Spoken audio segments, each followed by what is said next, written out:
रक्षाबंधन। जी हाँ, एक ऐसा पवित्र बंधन जो रक्षा का प्रतीक बन जाए।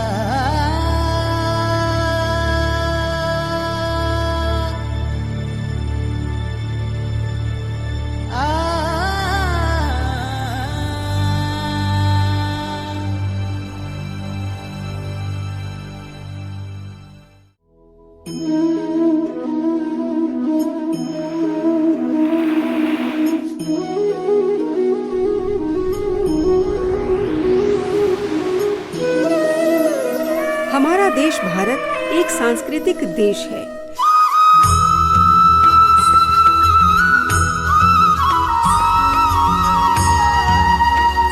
इसकी सांस्कृतिक बगिया में कई सुंदर सुंदर फूल महकते हैं।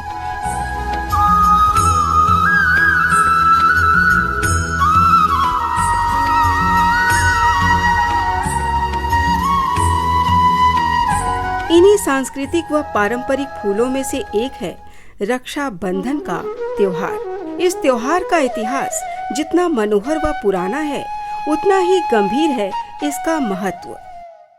ये रक्षाबंधन महोत्सव कब से चला है? इसका ऐतिहासिक कोई श्री गणेश दिवस नहीं मिलता, लेकिन है बड़ा प्राचीन।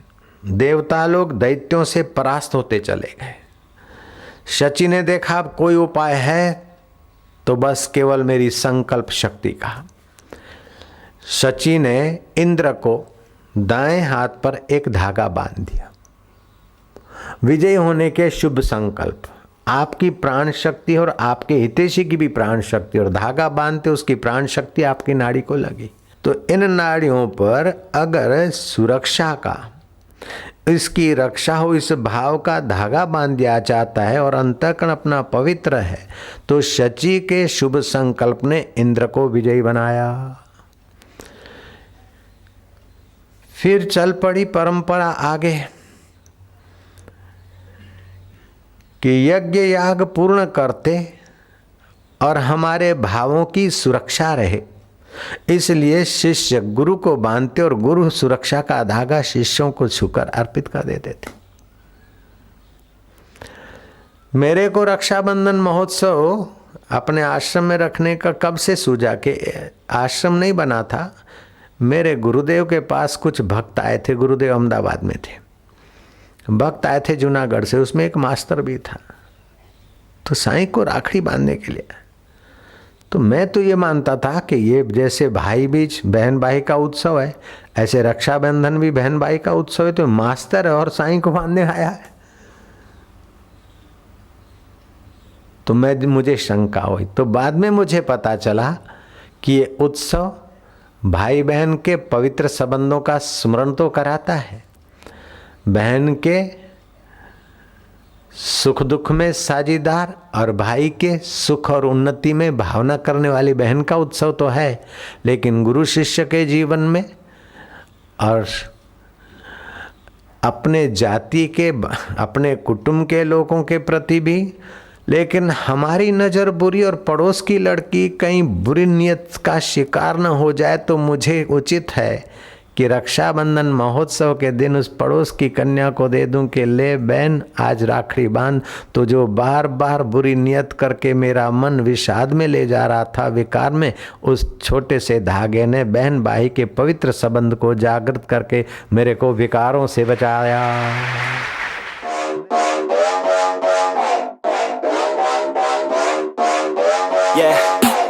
आज जमाना बदलाव के कई मोड़ ले चुका है। खान पान व पहनावों से लेकर तीज त्योहार सभी में भारी गिरावट आई है और नतीजा भी हम सब भुगत रहे हैं। इसीलिए आज जरूरत है एक मनोरम सद्भाव की, एक ऐसे कर्तव्य की जो व्यवहार को ही नहीं, विचारों को भी पवित्र कर दे। हमारे बड़े मानते हैं कि यदि कोई युवती रक्षाबंधन के त्योहार पर पड़ोस के युवा भाइयों की कलाई पर पवित्र सद्भाव से रक्षा सूत्र बांधने का पवित्र कार्य करती है, तो उसका प्रभाव पूरे वातावरण पर पड़ेगा। क्योंकि इस श्रावणी पूर्णिमा के दिन वातावरण में कुछ खास तरह की किरणें प्रसारित होती हैं। जिनका सीधा प्रभाव हमारे मनस पटल पर पड़ता है। रक्षाबंधन का पर्व विकारों में गिरते अड़ोसी पड़ोसी के भाई बहन के लिए एक संबल है, एक व्रत है। पड़ोस के भैया के तरफ बुरी नजर जा रही है। कन्या बुद्धिमान थी कि मेरा मन मुझे धोखा न दे, ले आई एक धागा, भैया राखड़ी बांधती हूँ। भैया के मन में हुआ कि अरे मैं भी तो बुरी नजर से देखता था, बहन तुमने मेरा कल्याण कर दिया।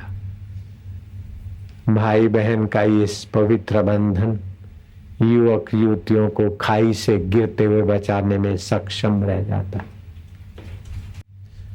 भाई बहन के निर्मल प्रेम के आगे काम ठंडा हो जाता है, क्रोध शांत हो जाता है, सहायता करुणा और समगच्छध्वम संबदस्थम, कदम से कदम मिलाकर चलने की शक्ति आ जाती, समता संयुक्त विचार उदय होने लगते।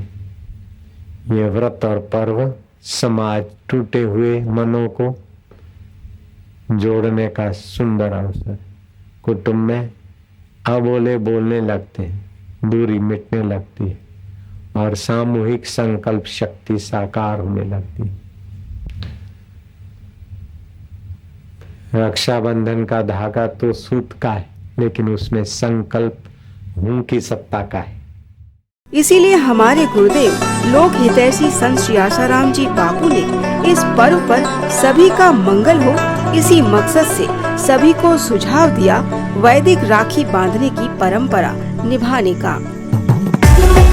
वैदिक काल में रक्षा सूत्र गंगा जल से धोकर पवित्र किया जाता था और उसमें अक्षत, केसर, दूर्वा, सरसों, हल्दी व चंदन जैसी पवित्र औषधियों के समावेश से एक वैदिक राखी तैयार की जाती थी, जिसका पिंड व ब्रह्मांड यानी शरीर व वातावरण दोनों पर बड़ा ही ओजस्वी प्रभाव पड़ता था।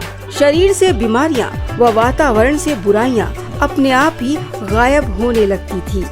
बाजारू राखियों की बजाय हम वैदिक राखियों से रक्षाबंधन का त्योहार मनाएं तो हम सब लाभान्वित हो सकते हैं। बापूजी की सत प्रेरणा से चल रहे महिला उत्थान मंडल की बहनों ने वैदिक राखियां बनाने का बीड़ा उठा लिया है। ये बहनें भगवान नाम जाप करते करते पवित्र सद्भाव व शुद्ध हाथों से वैदिक राखियां तैयार करती हैं, जिन्हें आप आश्रम के साहित्य स्टॉल से प्राप्त कर सकते हैं। यदि आप चाहें तो घर पर भी आप वैदिक राखी तैयार कर सकते हैं। रक्षाबंधन प्रेम का प्रतीक है, सुंदर सद्भाव का प्रतीक है, आपसी स्नेह का प्रतीक है, हम सब की सुरक्षा का प्रतीक है रक्षा बंधन। रक्षा बंधन वैदिक परंपरा से मनाइए, उपहार के लेन देन की नियत से नहीं। याद रखिएगा, ये दुनिया महंगे उपकरणों की चकाचौंध से नहीं, सरल सुंदर सद्भावों से चलती है। परिवार को समेटे रखने के लिए सोने चांदी की चेन नहीं, ये साधारण सा रक्षा सूत्र काफी होगा। आप सबको रक्षा बंधन की बहुत बहुत शुभकामनाएं। आप सब स्वस्थ रहें, सुरक्षित रहें और प्रसन्न रहें, ऐसी हमारी मंगल कामना है। हैप्पी रक्षाबंधन।